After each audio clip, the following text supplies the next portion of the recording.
Assalamualaikum warahmatullahi wabarakatuh. Bismillah walhamdulillah wassalatu wassalamu ala rasulillah wa ala alihi wa sahbihi wa man tabi'ahu wa wala. Rabbi shrah li sadri wa yassir li amri wa hlul 'uqdatam min lisani yafqahu qawli. Subhanaka la ilma lana illa ma 'allamtana innaka antal alimul hakim. Rabbana anfa'na bima 'allamtana wa 'allimna alladhi yanfa'una. Alhamdulillah, jemaah salat subuh yang terpilih di pagi hari ini, orang yang datang salat subuh itu orang pilihan Allah. Kita mesti yakin. Kalau tak yakin berarti tak faham. Orang yang mau datang salat subuh itu orang pilihan Allah. InsyaAllah ya, InsyaAllah kita dipilih Allah, dipilih untuk diberi keampunan, dipilih untuk diurus kehidupannya. Biasanya kalau orang itu paham hakikat sholat berjamaah, hakikat datang ke masjid, hakikat memenuhi panggilan azan. Panggilan azan itu panggilan Allah, panggilan ilahi, seruan ilahi yang memanggil kita Allah. Walaupun suara tadi disampaikan melalui lidah muadzin yang azan ya. Alhamdulillah. Kita sudah berada di bulan Sya'ban, minggu pertama bulan Sya'ban. Orang beriman di bulan Sya'ban kerinduannya kepada bulan Ramadan semakin meningkat. Itu tandanya orang yang dipilih Allah ya. Orang yang dipilih Allah gembira dengan ketibaan bulan Rajab yang sudah berlalu, gembira dengan ketibaan bulan Sya'ban yang sedang kita tempuh, dan gembira nanti dengan menyambut bulan Ramadan insyaallah. Jadi nak memasuki bulan Ramadan, orang-orang saleh zaman dulu ada yang 6 bulan sebelum Ramadan bersiap-siap nak masuk Ramadan. Ada yang dari bulan Rajab ya dan bulan Sya'ban. Maka dulu ada istilahnya puasa 3 bulan dulu ya. Dulu. Sekarang mungkin masih ada yang mengamalkannya. Dulu masa belajar di Purba Baru di Mustafawiyah, ada juga pelajar-pelajar itu, mahasiswa itu yang puasa 3 bulan. Walaupun kita tidak penuh puasa, paling kurang Senin Kamis sampai ke penghujung bulan Sya'ban insyaallah. Kalau tak terdaya mana terdaya sajalah ya. Itu tentang puasa. Kita digalakkan, dianjurkan memperbanyak puasa sebelum masuk bulan Ramadan, supaya nanti bila masuk bulan Ramadan sudah serasi dengan puasa itu, tidak asing lagi baginya. Yang kedua tentang salat. Kalau boleh, kalau bisa ya, sebelum Ramadan ini kita mau penuh salat berjamaahnya. Nanti bulan Ramadan lalu kita tekuni, kita komitmen ya, kita iltizam, kita istiqamah tentang sholat berjamaah. Kalau tidak dapat 5, 4, tidak dapat 4, 3. Yang 3 itu contohnya maghrib, isya dan subuh. Mungkin siang hari tidak sempat. 3 hari, yang 3 ini patutnya sempat lah ya, patutnya sempat. Dan untuk memberi motivasi kita untuk datang sholat ini,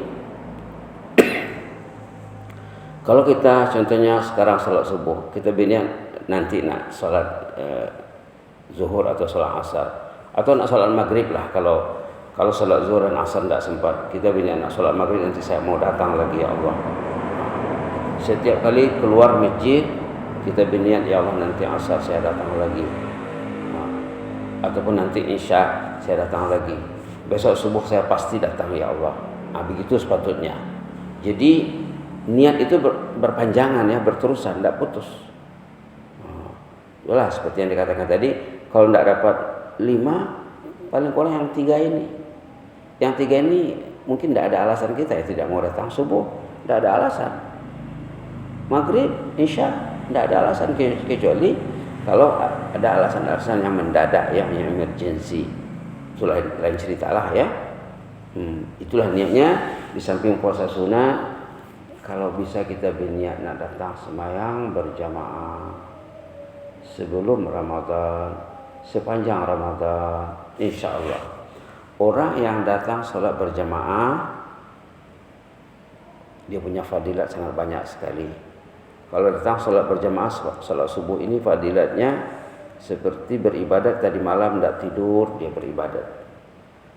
Kalau ibadahnya sholat, seperti dia sholat sepanjang malam. Kalau ibadahnya baca Quran, seperti baca Quran sepanjang malam. Kalau ibadahnya berzikir, seperti berzikir sepanjang malam. Banyak orang Minang, kama kapa ileh. Apa mau dicari lagi? Dah dapat pahala beribadat sepanjang malam. Kalau malam itu 12 jam, siang 12 jam, dia dapat pahala beribadat 12 jam dengan datang sembahyang subuh. Jadi apa mau dicari lagi? Inilah yang akan dibawa mati nanti.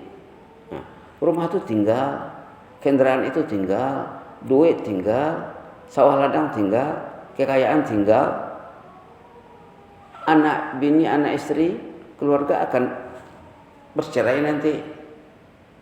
Kecuali orang yang rumah tangganya diatur, disusun, mengikut sunnatullah, mengikut ajaran agama Allah, itu nanti dia akan bertemu nanti di sana.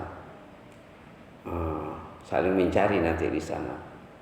Kalau keluarga tidak disusun, tidak diurus, mengikut aturan Allah, nanti di sana bertemu juga tapi bertengkar, bergaduh nanti di sana.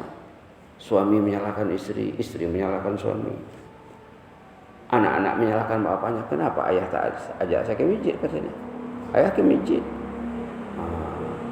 Jadi niatlah kita ya sebelum Ramadan kalau bisa, kalau boleh kita berniat penuh sholat berjamaahnya, ataupun paling kurang tadi 3 tadi ya 3. Orang yang datang sholat berjamaah isya.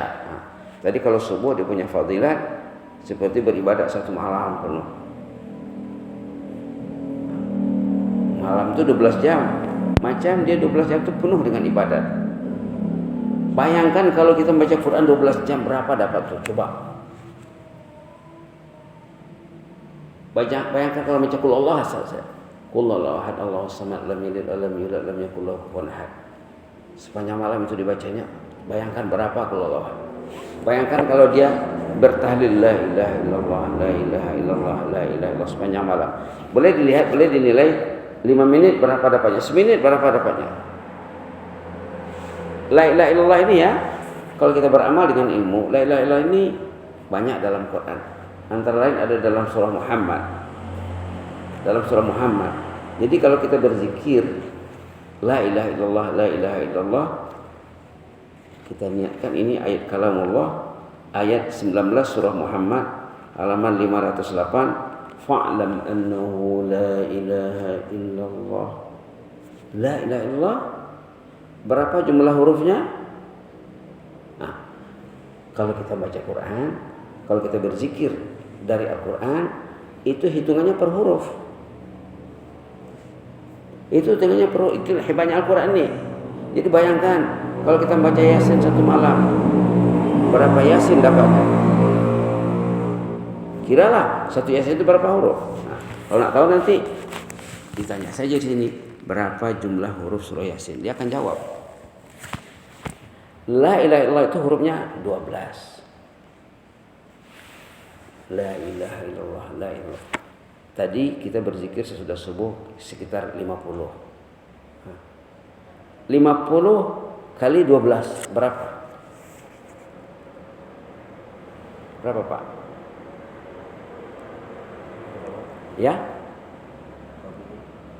50 kali 12 berapa? 600. Satu hurufnya 10. 600 kali 10 6.000. Berapa sangat? Enggak sampai semenit tadi. La ilaha illallah, la ilaha illallah, la ilaha. Dapat 6.000. Kalau semenit 6.000 contohnya. Sejam berapa? 12 jam berapa? Begitu seharusnya kita berpikir. Begitulah Islam itu. Islam semuanya dihitung dengan angka. Umat Islam umat yang mesti pikiran bisnisnya tinggi. Agama ini bisnis. Nanti akan dihitung itulah berapa angka dia dapat. La ilaha illallah saja ya. Mungkin 1 menit kita boleh dapat 50 kali 12 tadi 600 ya. Kali 10 karena satu hurufnya 10. 6.000. 6.000 1 menit. Kalilah sejam berapa? 12 jam berapa? Jadi sangat baik juga sebelum Ramadan ini kita buat wirid sendiri walau tidak berjamaah. Contohnya sebelum salat saya mau berzikir 50. La ilaha illallah. Saya mencari nilai 6.000. Contohnya sebelum salat 50, sesudah salat 50. Dah 100. Berarti dah 6.000 tadi jadi berapa? 12.000 kali 5. 60.000. Itu dari satu sisi ya. Dari sisi lain orang yang rajin berzikir badannya akan lebih sehat. Bapak kalau ingin sehat banyakkan la ilaha illallah. Mau berapa ribu satu hari nanti akan lebih sehat. Karena badan kita ini kalau kita berzikir atau baca Quran, badan kita tuh happy, senang. Badan kita ini makhluk Allah, ciptaan Allah, dia macam ada akal.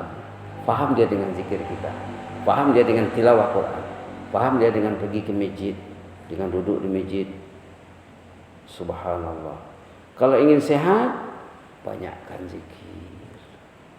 Subhanallah. Zikir nomor 1 Al-Quran. Ada cerita bapak itu kena kanker. Orangnya orang Sudan. Sudan itu sebelahan dengan Mesir. Orang Sudan terjangkit kanker, pergi jumpa dokter di Mesir, negara jiran. Sampai di Mesir dokter pakar mengatakan, Bapak nggak usah berobat lagi. Bapak menunggu malaikat maut saja ini. Tak usah buang duit lagi. Kata dokter, tidak ada artinya. Usia Bapak dapat dihitung hari saja lagi. Dia tidak kelang kabut dia, karena dia pencinta masjid, dia pencinta salat berjamaah, dia tenang, dia pulang ke Sudan. Dia baca Quran dengan istrinya jam 3 pagi. Itu kalau serius ya. Kalau serius, jangan sesudah maghrib, jangan sesudah subuh. Kalau serius beribadat ini apa hajat kepada Allah, mintalah setelah lewat tengah malam. Berdoa lewat tengah malam sama dengan berdoa di tanah suci. Kekuatannya. Kita dengar orang pergi umrah, pergi haji, pengurah pergi haji, kita tak dapat tak tidak. Kenapa mereka pergi umrah, pergi haji? Mau merebut fadilat berdoa, beribadat di tanah suci. Beribadat di tengah malam, di kesepian malam, di kesunyian malam. Orang tidur, bapak bangun. Orang tidur, ibu bangun. Itu sama dengan berdoa di sana. Jadi kesempatan itu ada sama kita. Subhanallah. Datang sholat berjamaah, kalau berwudu dengan sempurna dari rumah dengan niat, dapat bonus haji.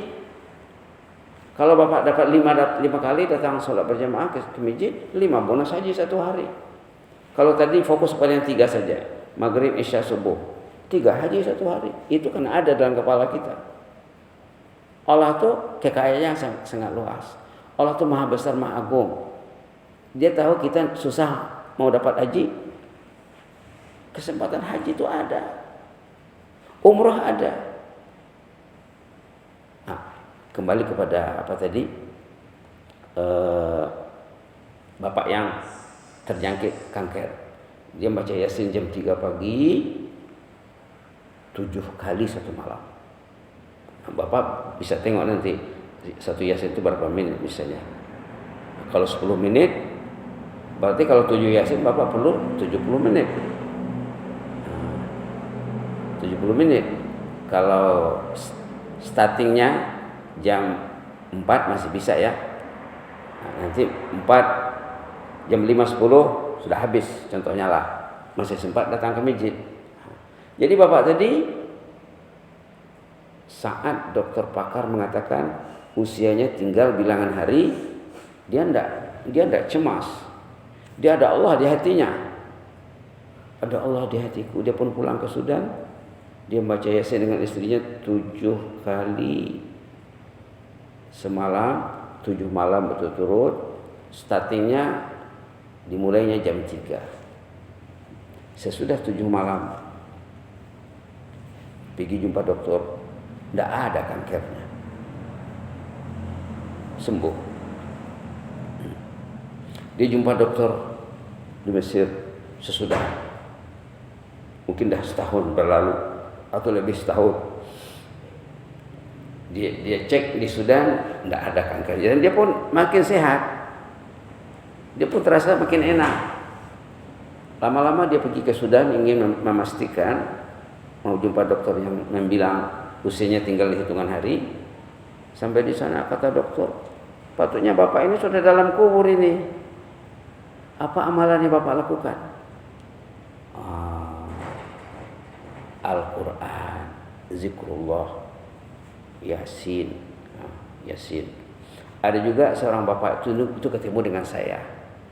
Ketemunya di Brunei. Bapak itu orang Lampung. Kalau namanya di Facebook Kakek Isa namanya. Kalau mau berteman dengan dia, kalau yang ada Facebook ya, Kakek Isa namanya. Bapak ini namanya saya lupa. Bapak ini datang ke Brunei ziarah. Lalu di pagi hari Ahad, hari Minggu macam hari ini hari Minggu ya, saya berceramah di salah satu masjid di Bandar Seri Begawan. Bapak tuh setelah saya ceramah datang nangis. Kenapa Pak? Isi ceramah Ustaz tadi persis itulah yang terjadi pada diri saya. Saya terharu mendengar ceramah Ustaz. Ceramah saya tentang pengobatan langit. Ini ceramah pengobatan langit ini seminggu pas saya ceramah tidak habis tuh.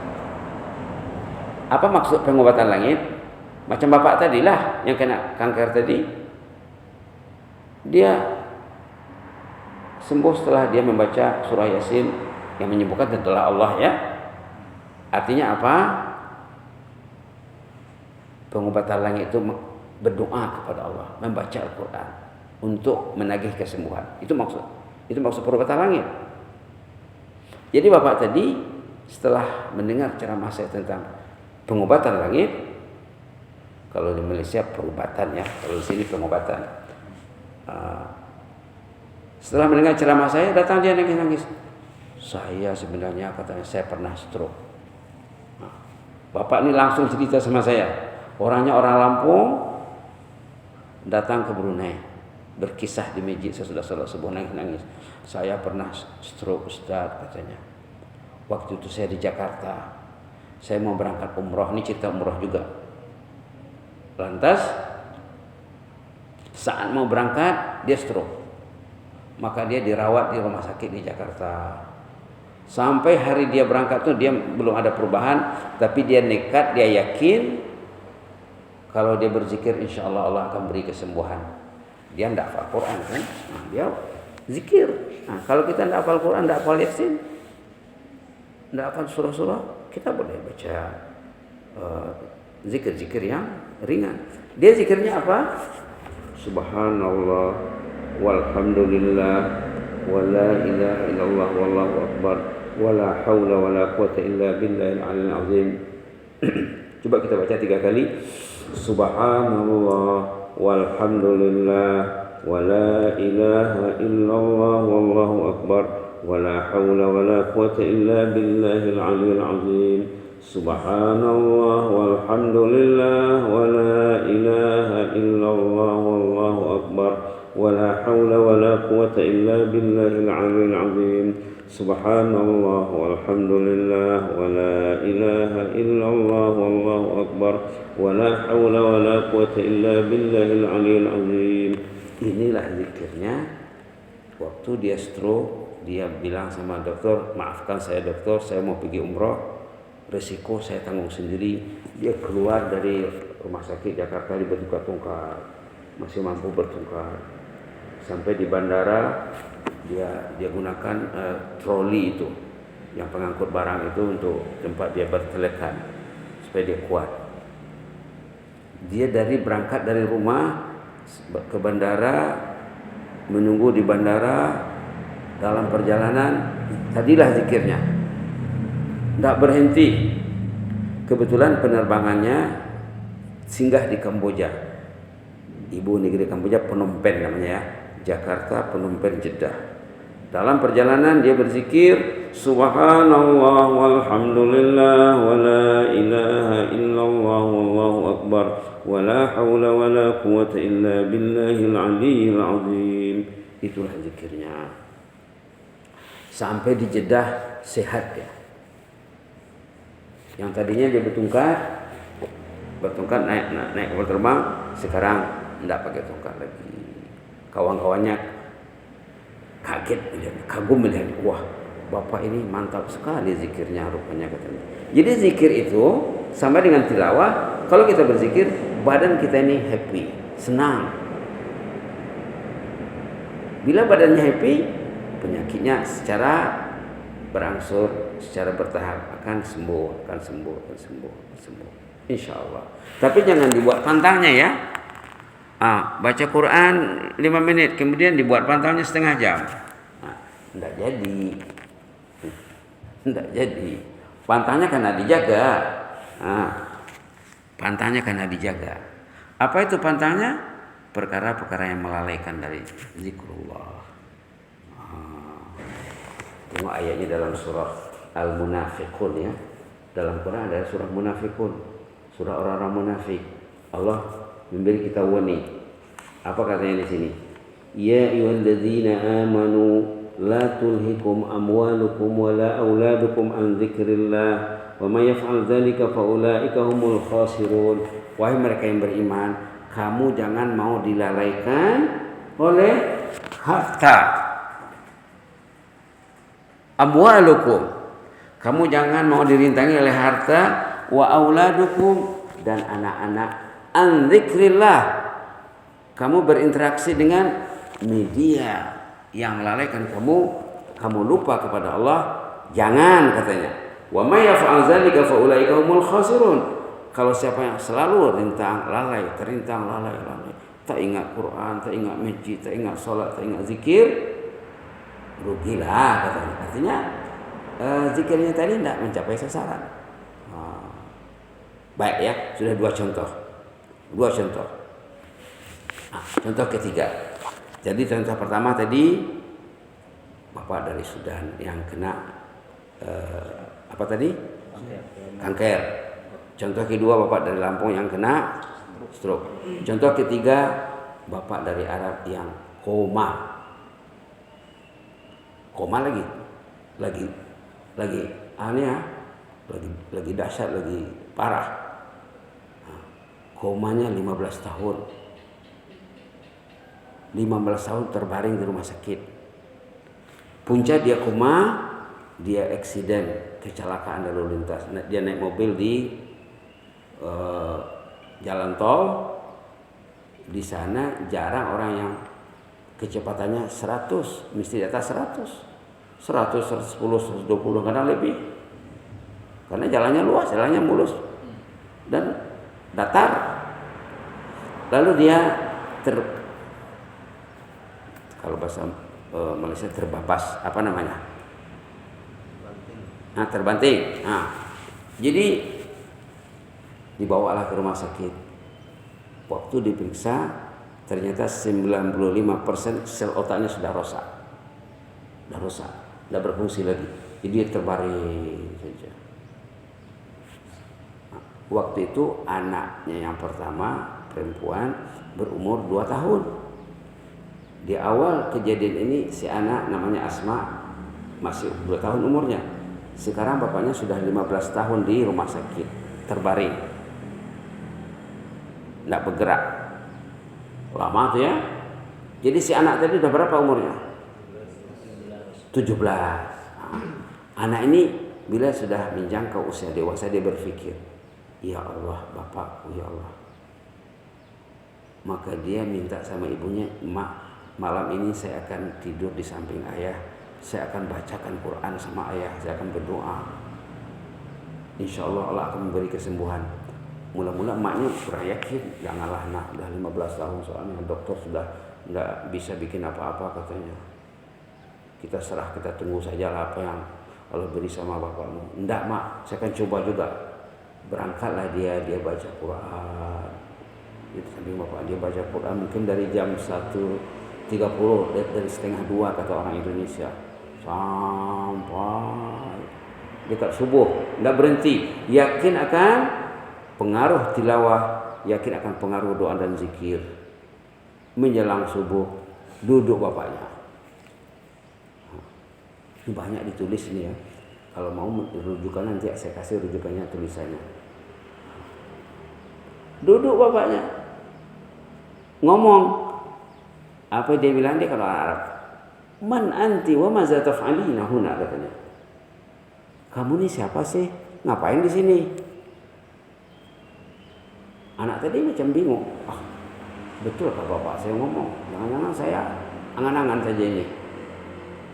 Kali kedua, bapaknya ngomong lagi, man anti wa maza taf'alina huna. Isedoho inang. Ada kerja muson. Piga sama Mandailing. Mandailing ya? Kamu siapa sih? Ngapain di sini? Wah, bapak saya sudah sehat, dia pun bangkit. Dia mau merangkul bapaknya. Haram alaik, ittaqillah, haram alaik. Jangan hampiri saya, haram kamu menghampiri saya. Kata bapaknya. Pak, bukan haram pak. Saya ini Asma, putri kandung bapak. Bapak tidak kenal saya. Bapak sudah 15 tahun terbaring di sini. Dulu bapak tinggalkan saya umur 2 tahun. Sekarang saya 17 tahun. Bapak 15 tahun lamanya koma tertidur di sini. Nangis bapaknya. Oh iya katanya. Dia memori yang dia ingat. Di hari kejadian itu katanya saya ingat, saya membawa mobil dan saya ingin singgah di persinggahan, ingin sholat duha katanya. Tidak ingat saya, jadi tidak saya sholat duha atau tidak. Itulah memori yang diingat. Tandanya orangnya orang rajin sholat ya. Jadi mudah sembuhnya. Nah, jadi sudah 3 contoh. Yang kena kanker, yang stroke, dan yang koma. Ketiga-tiganya ini penyakit yang rumit ya. Rumit untuk diatasi. Tapi dengan zikrullah, dengan Quran tidak ada yang rumit. Karena Allah berjanji dalam Quran, banyak ayatnya, termasuk ayat dalam surah Al-Isra, wa nunazzilu minal Qur'ani ma huwa shifaa. Quran ini syifa, Quran ini obat. Wa nunazzilu minal Qur'ani ma huwa shifaa'un wa rahmatul lil mu'minin wa la yazidul zalimina illa khasara. Ayat 82 surah Al-Isra, halaman 290 ataupun 290. Ayat berapa? 82 surah Al-Isra, juz 15. Wa nunazzilu minal Qur'an ma huwa shifaa. Quran ini syifa. Jadi kalau ada 2 orang yang sebaya umurnya, yang ini kurang membaca Al-Quran, kurang berzikir, ini rajin berzikir. Pasti yang rajin berzikir, rajin baca Quran akan lebih sehat nanti. Insya Allah. Kita yakin karena Quran sendiri berjanji bahwa kalamullah ini syifa ya. Mudah-mudahan itulah menjelang masuk bulan Ramadan ini kita banyakkan berinteraksi dengan Al-Quran. Kalau bisa banyakkan berzikir, banyakkan la ilaha illallah, banyakkan subhanallah walhamdulillah wa la ilaha illallah akbar, ataupun subhanallah bihamdi, subhanallah bihamdi. Itu saja pun sudah cukup. Tidak mampu yang panjang tadi, dalam hadis dikatakan siapa yang membaca subhanallah bihamdi 100 kali sehari, dosanya akan hanyut walaupun sebanyak buih di laut. Coba kita baca 10 kali.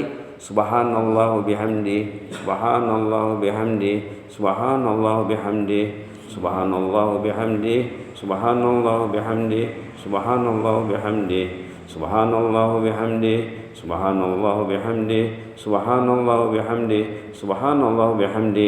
Kalau mau sambung juga boleh. Subhanallah bihamdihi, subhanallah bihamdihi, subhanallah bihamdi juga bisa ya. Subhanallah bihamdihi, subhanallah bihamdihi, subhanallah bihamdi. Dalam hadis sahih diterangkan siapa baca zikir ini 100 hari dosanya akan diampunkan walaupun sebanyak buih di laut. Manusia kenapa banyak masalahnya? Banyak dosanya. Kenapa badan tak sehat? Kadang-kadang dia buat dosa lagi. Istri buat dosa, keluarga buat dosa, dia diam saja. Maka datang penyakit. Untuk menebus dosanya tadi, Allah kasih dia sakit. Itu kesayangan Allah sebenarnya. Kasih sayang Allah supaya dia mati nanti tidak buat dosa lagi. Tapi kita maunya lebih mau lah yang sehat kan? Lebih mau sehat lah kalau boleh. Saya selalu bilang sama jemaah saya di mana-mana saya bertazkirah, ya Allah, saya ingin meninggal dunia di hari saya meninggal, saya masih berjalan ke rumah-Mu ya Allah untuk memenuhi panggilan azan. Ya Allah, ya Allah, saya ingin meninggal dunia di hari saya meninggal, saya masih baca Quran ya Allah seperti biasa, sejuz sehari contohnya ataupun setengah juz sehari. Itu maunya. Ini panjang lagi ceritanya ini ya. Saya balik dari Brunei bulan berapa kemarin? Bulan Januari. Bulan Juni 2022 udah pulang. Kemudian ke sana lagi bulan Desember. Jadi saya dapat cerita jemaah saya di sana, dia meninggal dalam sholat. Hari dia meninggal, dia masih sehat. Dia meninggal waktu sholat asar. Dia masih sholat berjamaah dengan keluarga. Dia tak mampu datang ke masjid. Walaupun, tapi selama ini sejak dia sehat dia memang sholat di masjid. Tapi di ujung usianya dia tidak mampu lagi ke masjid. Dia diberikan uzuran lah ya. Dia boleh sembahyang di rumah. Maka sholat zuhur dia berjamaah dengan keluarga. Lepas sholat zuhur dia makan, katanya gulai ikan, katanya kari ikan. Kemudian waktu sholat asar dia jadi imam, Allahu Akbar, terasa sakit perut. Terus itulah membawa dia menemui ajalnya. Sesudah maghrib dia siap dikuburkan. Senang ya. Jadi begitulah niat kita kepada Allah, ingin mencintai rumah Allah, mencintai kitab Allah, mencintai zikrullah, mencintai orang saleh, mencintai ilmu, mencintai ulama. Orang saleh dengan ulama mesti ada di hati kita. Kalau hati kita tidak diisi dengan ilmu, tidak diisi dengan orang saleh, tidak diisi dengan ulama, yang lain akan masuk nanti. Ya, hati itu akan terjajah nanti, dijajah oleh macam-macam penjajah yang masuk ke dalam hati manusia. Mudah-mudahan Allah beri kita rahmat ya. Amin amin rabbal alamin. Allahumma zidna wa la tanqusna wa akrimna wa la tuhinna wa a'tina wa la tahrimna wa athirna wa la tu'sir alaina wa adina wa ta'ala ya karim ya hayyu qayyum rahmatika nastaghis aslih lana sya'nana kullah wa la takilna ila anfusina tarfata ain. Ya Allah, ampunlah dosa jemaah yang hadir salat subuh di Masjid Taqwa Kampung Pada Allah ya Allah. Ampunlah dosa kami semua ya Allah. Dosa yang awal, dosa yang akhir, dosa yang besar, dosa yang kecil, dosa yang terang, dosa yang tersembunyi ya Allah. Dosa mak bapak kami, datuk nenek kami, kakek kami, ompong kami, sanak keluarga kami, semua yang terkait dengan kehidupan kami Allah. Dosa orang kampung ini, dosa pengurus-pengurus kampung yang sudah meninggal ya Allah, yang masih hidup. Jadikanlah masjid ini bertempat di hati kami ya Allah. Panggillah kami selalu datang ke rumah-Mu ya Allah. Masjid Taqwa Kampung Pada Allah ya Allah. Jadikanlah kami pencinta masjid, pencinta Al-Quran, pencinta zikir sampai ke penghujung usia ya Allah. Allahumma ja'alna minal muhibbina li baitika hatal mamat banina wa hafadah. Allahumma ja'alna minal muhibbina li baitika hatal mamat banina wa hafadah. ya rabbal alamin ya mujibas sa'ilin. Subhana rabbika rabbil izzati amma yasifun wa salamun alal mursalin walhamdulillahi rabbil alamin. Jazakumullahu khairan, barakallahu fikum. Inni uhibbukum fillah. Wassalamu alaikum warahmatullahi wabarakatuh.